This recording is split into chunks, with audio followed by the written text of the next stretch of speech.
Hello and welcome to this Warhammer 40,000 battle report. Today's game is going to be 1,400 points. We're going to have Craftworld Eldar versus Dark Eldar. We have Craftworld Moranshell versus the Cabal of the Black Fang. It's going to be an interesting game. It's going to just be awesome. Stuff's going to blow up and things are going to die. We've just already decided to do pitch battle because nobody likes Dawn of War and Spearhead's kind of funny. We're going to roll for mission type now, so let's see what we get. It's a 5, so that's kill points. So, without any further ado, let's go and see what the army's like.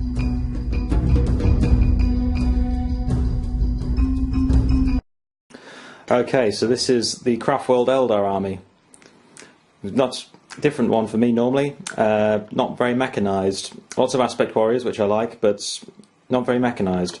Leading the force, we have Arena the Doomwalker. It's a special character of my own creation. She's sort of possessed by the Avatar. Though in gaming terms, she uses the rules of Prince Uriel. So, you know, Witchblade that's a power weapon and has the crazy Eye of Tempest rule.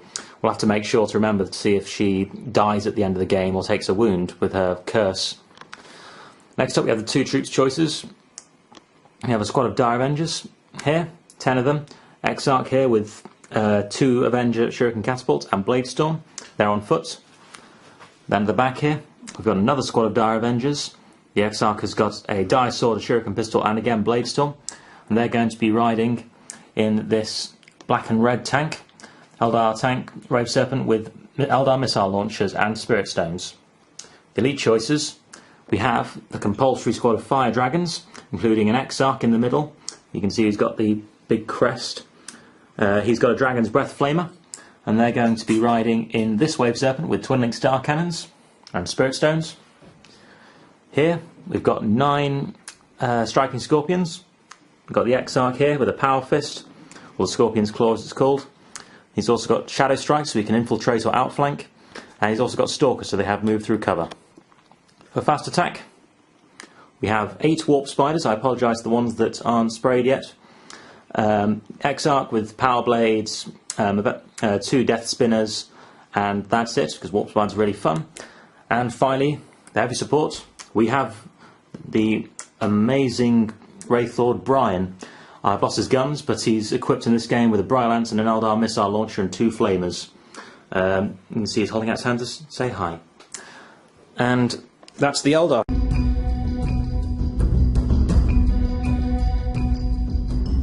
Okay, time for my army list. So, first of all, we're going to go to the Archon, who has Haywire Grenades, Blaster, Blast Pistol, Shadow Field, and a Webway Portal with a power weapon. He is joined by a squad of Witches, and the Witches have Haywire Grenades, Shana Impaler, and a Hextrix with a power weapon. Next on my list is Lelith Hesperax, fortunately proxied today by an old school Archon because I cannot find the model. It's a very bad feel for me. She is joined also by 5 Witches with the same equipment. Next we have the Bone of a Pack, 5 Incubi with the Clavex who has Demi-Claves and the Bloodstone. Hopefully that Bloodstone is going to fry some models. Next we have the 10 Cowboy Warriors with a Blaster, a Splinter Cannon, a Sybarite with a Blast Pistol, power weapon and a Phantom Grenade Launcher. We then move on to my Raider, which is accompanying my Archon and her Witches to do some nasty killing stuff. We then have my 5 Scourgers,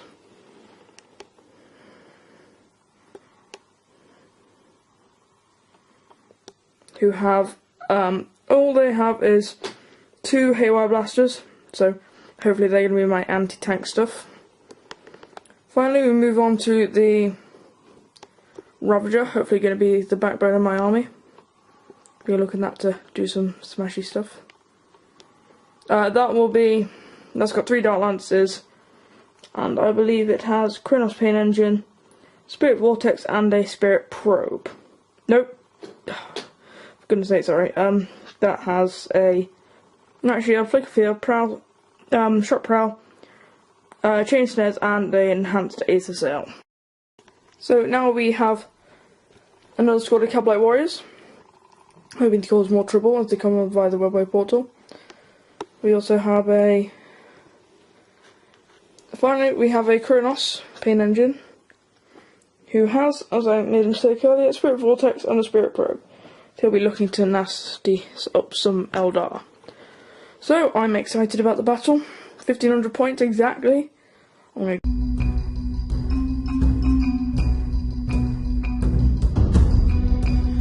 Okay, this is the board as we've got it. Everything here is 4+ cover. The monolith is impassable terrain.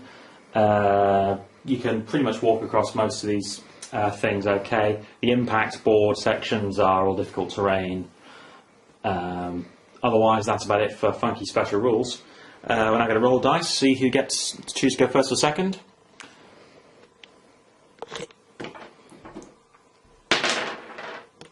That's a 3 for the Dark Eldar and a 2 for the Eldar. So, Dark Eldar get to choose to go first or second. We're going to go to deployment now. I'm going to choose first.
Okay, so that's my deployment over.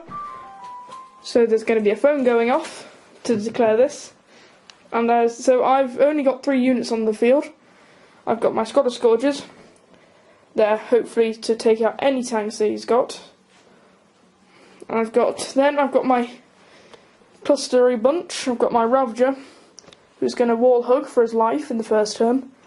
And I've got my Raider, hoping to get right in their faces to drop a webway portal, so I can unleash the whole rest of my army, which is coming through via which are in reserves because of webway portal.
Okay, that's Eldar deployment done. We've got, in the missile launch tank, we have 10 Dire Avengers and Prince Uriel, Arena the Doomwalker. Hiding behind it, sneaky Brian, the Wraith Lord. Hoping to avoid being Darklance to Doom in the next turn. Our 10 Dire Avengers in cover because they don't have a vehicle, poor Eldar. We have, where the back hatch is open, you could probably see in there, there's some fire dragons, but they're not actually in there. No, really, there are fire dragons in there. We've got some warp spiders hiding around behind here. And finally, we infiltrated forward with our striking scorpions. We tried to get in behind the huts, but it was too close to them and the rate you could see over there. So we just decided to infiltrate on this hill and hold out against the inevitable storm of barrage and death and doom. Right, going to see if we can seize the initiative.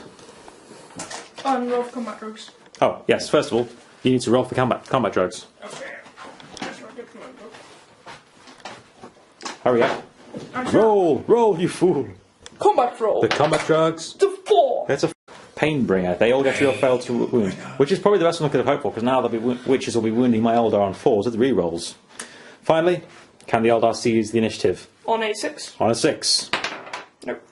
Nope, that's a 2. So Eldar, Dark Eldar, turn 1.